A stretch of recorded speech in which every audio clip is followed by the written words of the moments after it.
अस्सलाम वालेकुम। सब्सक्राइब करें हमारे चैनल को, सामने साथ ही बेल आइकन को क्लिक करें ताकि हमारी आने वाली वीडियो सबसे पहले आप तक पहुंच सके। तो चलो स्टार्ट करते हैं।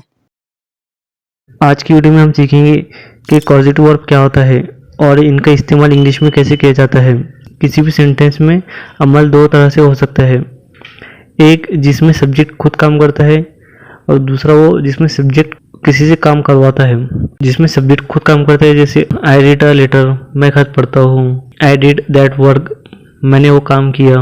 ही डिड कॉल, उसने कॉल किया। तो इसमें सब्जेक्ट खुद काम कर रहा है। लेकिन कुछ सेंटेंस में सब्जेक्ट खुद काम नहीं करता बल्कि वो किसी से काम करवाता है, जैसे I make read a letter, मैंने खत पढ़वाया। I made him do this work, मैंने उससे अपना काम करवाया। She gets him to cook food, वो उससे खाना बनवाती है। तो मतलब सब्जेक्ट खुद काम नहीं करता, वो किसी से काम करवाता है। तो ये सेंटेंस से आप समझ गए होंगे कि कॉजेटिव वर्ब मतलब हम खुद काम नहीं करते, हम किसी से काम करवाते हैं। पॉजिटिव वर्ब में लेट, मेक, गेट और हैव की आज प्रैक्टिस करेंगे।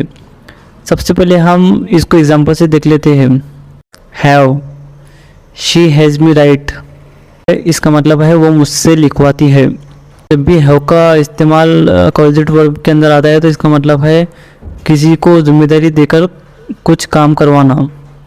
शी हैज़ मी राइट, वो मुझसे लिखवाती है। मेक, ही made his sister clean her room, जब किसी से फोर्सफुली काम करवाना हो तो हम उसके लिए मेक का यूज़ करेंगे। He made his sister clean her room, उसने अपनी बहन से रूम साफ करवाया। Get, I get you to speak, मैं आपसे बुलवाता हूँ। गेट का मतलब होता है किसी को मनाकर कुछ काम करवाना, कन्विंस करके कुछ काम करवाना। I get you to speak, मैं आपसे बुलवाता हूँ। लेट, लेट का मतलब होता है किसी को इजाज़त देना कुछ करने को, allow to do something. Let him study, उसे पढ़ने दो। लेट हिम स्टडी, उसे पढ़ने दो। हम पॉजिटिव वर्ब को एक एक को अच्छे से जान लेते हैं। सबसे पहले हम लेट का इस्तेमाल लेंगे। तो लेट का मतलब होता है किसी को इजाज़त देकर कुछ काम करवाना, जैसे let me do this work, मुझे ये काम करने दो। लेट हर गो, उसे जाने दो। लेट हिम प्ले, उसे खेलने दो। लेट हिम स्टडी, उसे पढ़ने दो। वो मुझे खेलने देता है। तो ही के बाद हम लेट्स का इस्तेमाल करेंगे, क्योंकि ही थर्ड पर्सन सिंगुलर है तो हमारा सेंटेंस इस तरह बनेगा। He lets me play, he lets me sit, वो मुझे बैठने देता है। ही लेट्स मी प्ले, वो मुझे खेलने देता है। ही लेट्स मी ईट, वो मुझे खाने देता है। Let me do my work, मुझे मेरा काम करने दो। लेट हिम गो, उसे जाने दो। You don't let him study, तुम उसे पढ़ने नहीं देते।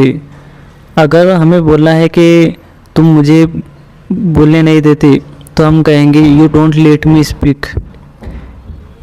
ही let me right on his notebook, उसने मुझे उसकी नोट पर लिखने दिया। यहाँ पर हमने ही के बाद लेट्स का इस्तेमाल नहीं किया क्योंकि ये सेंटेंस पास्ट में है और लेट की सेकंड फॉर्म लेट ही होती है।